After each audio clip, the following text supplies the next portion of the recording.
Coucou, c'est Kelly. Merci d'être revenu sur ma chaîne. Merci de rester fidèle parce qu'on va faire beaucoup de choses ensemble.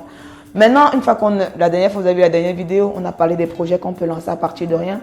Maintenant, je suppose que rien vous a effrayé, mais vous avez compris ce que je voulais dire. On va parler maintenant de 5 moyens pour une femme africaine de trouver du financement pour son projet. Remerciez-moi, je suis gentille, n'est-ce pas?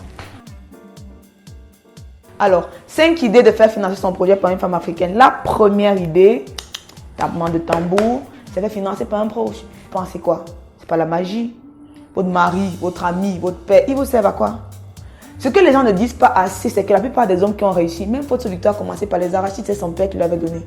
Tout le monde commence quelque part. Et en général, c'est toujours un proche qui nous tend la première brèche. C'est la meilleure façon d'aider quelqu'un. Donc, si vous voulez commencer une idée d'affaires, flattez votre père, flattez votre mère, flattez votre mari. Il vous donne un petit capital. C'est simple, non? Ne me remerciez pas. Deuxième façon de faire financer son projet par la banque, bien sûr, par une banquière. Donc, la banque, qu'est-ce qu'elle va faire? La banque a la contrainte d'exiger de vous que votre affaire soit plus bien montée. Mais la bonne nouvelle avec la banque, c'est que si la banque finance votre projet, c'est parce que votre projet est assez structuré et elle va vous accompagner dans ça. Donc, si vous avez pris un peu d'argent à votre papa pour lancer une affaire, une fois qu'elle a pris de la forme, maintenant, vous pouvez aller voir la banque pour qu'on vous appuie pour davantage avancer. On est d'accord? Donc, c'est pour ça que la banque, c'est la deuxième source que je recommande. Elle va être un peu plus exigeante, on va parler de garantie, on va parler de tout ce qui va avec. Mais je vous promets que si vous faites accompagner par la banque, vous aurez forcément plus de capital et vous allez forcément mieux grandir parce que la banque peut aller jusqu'à 1 milliard et bien plus. Elle peut même appeler d'autres banques pour vous financer.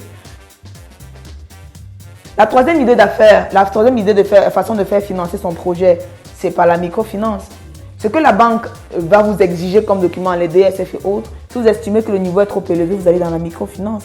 La microfinance, ils seront moins exigeants, ils seront moins réclamants, ils vont moins demander les garanties, ils ne vont pas inscrire l'hypothèque, etc. Même s'ils sont un peu plus chers et un peu plus collés à la peau, mais eux quand même, c'est un peu plus à l'économie de la femme qui est débutante. Donc si vous estimez que la banque c'est trop fort, ici la microfinance d'à côté, avec un avaliste et autres, je pense que ça peut le faire. On est d'accord? On est déjà à 3.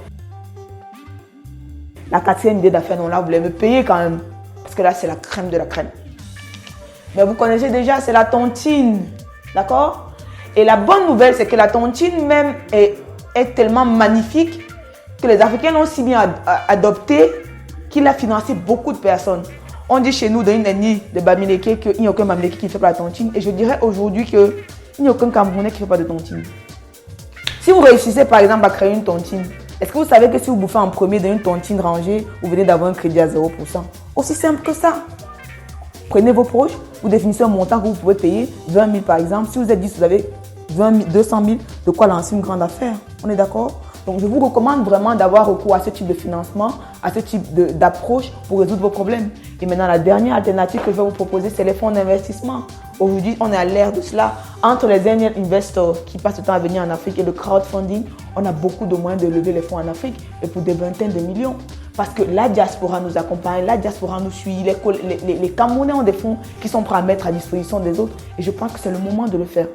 Donc, si vous n'arrivez pas à aller à la banque, à avoir de l'argent d'un proche, vous pouvez aller vers les angel investors ou alors vers un crowdfunding. Il y a des solutions pour ça.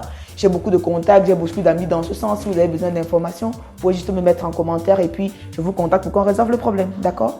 Donc, ne serons pas fermés, mais je crois qu'il y a beaucoup à faire dans ce domaine. Chacun des points que j'ai énoncés est une niche potentielle pour vous.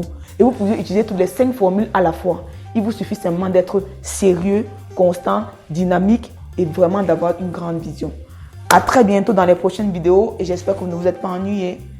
Mettez-moi des pouces, des likes, des j'aime et surtout il faut partager. Très bientôt.